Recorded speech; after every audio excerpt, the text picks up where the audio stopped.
పక్కన సీతాదేవి వేషం వేసుకున్నటువంటి పార్వతీదేవి తిరిగి వచ్చి చెప్తుంది శివుడికి, అవును నేను పరీక్షించాను నాదా, ఆయన సీత అంటున్నాడు రాముడు. అంటే నువ్వు ఎలా పరీక్షించావు అని అడుగుతాడు శివుడు. నేను నార్మల్గా అంటే మామూలుగా పరీక్షించాను అంటుంది. మరి అప్పుడు శివుడు అంటాడు, నాకు కళ్ళకు కట్టినట్టుగా నువ్వు చేసింది కనపడుతుంది, సీతాదేవి వేషంలో రాముణ్ణి పరీక్షించావు. రాముడు ఒకవేళ మాయలో ఉండి నిన్ను సీతనే అనుకుని ఉంటే ఆలింగనం చేసుకునేవాడు, నువ్వు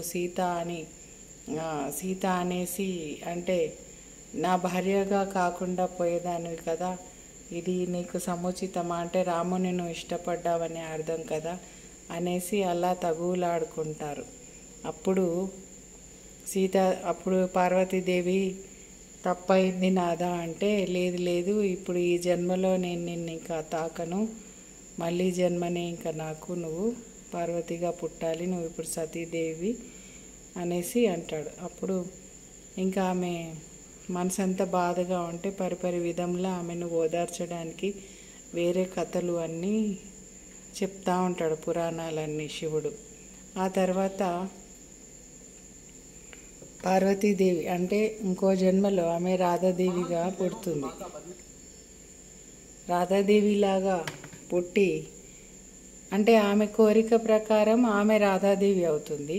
మరి రాముడు రా అనే అక్షరం రాధాదేవిలో ఉంటుంది. రాధా కృష్ణ ఒక్కటే అన్నమాట.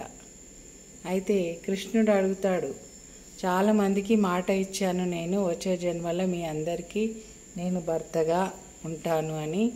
మరి రాధాదేవితో సహా ఆయన భర్తగా ఉండాల్సిన భర్త అంటే భర్త, తండ్రి, తల్లి, దైవం అన్నీ నువ్వే అని దేవుణ్ణి ఎలా కొలుస్తామో వాళ్ళ భాషలో భర్త అంటే అన్ని విధాలుగా చూసుకునేటువంటి దేవుడు అని, దేవదేవుడు అని అర్థం.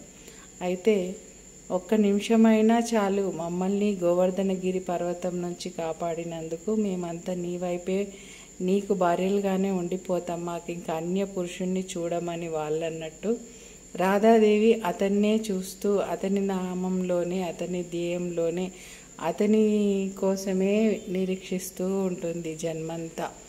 అయితే ఆమె చిన్నప్పుడే కృష్ణుడు చిన్నగా ఉన్నప్పుడే వీళ్ళిద్దరికి వివాహం అవుతుంది.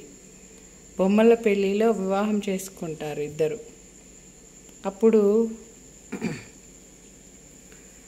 రాధాదేవి చిన్నప్పుడు మరి కృష్ణుడు కూడా చిన్నగా ఉన్నప్పుడు వివాహం చేసుకుంటారు, అది ఎవరికి తెలియదు. బొమ్మల పెళ్ళిలాగా ఆడుకున్నప్పుడు చేసుకున్న పెళ్ళి అట్లనే ఉండిపోతుంది. ఇంకా శ్రీకృష్ణుని భార్యగా రాధాదేవి, రాధాకృష్ణులు అని అంటారు. అయితే ఈ సంఘటన ఎవరికీ తెలియదు, కానీ కృష్ణుడికి తెలుసు. కానీ ఎంతోమందిని పెళ్లి చేసుకున్నా కూడా ఎక్కడున్నా కూడా రాధ ఇలా ఉండేది, రాధ అలా ఉండేది, రాధ నా కోసం ఇది తెచ్చేది అది తెచ్చేది అని అంటే ఒక ఫ్రెండ్షిప్ లాగా, ఒక మంచి స్వచ్ఛమైన ఫ్రెండ్షిప్ వాళ్ళిద్దరి మధ్యన ఉంటుంది. అదే ఎప్పుడు తలుచుకుంటూ ఉంటాడు ఆ కృష్ణస్వామి.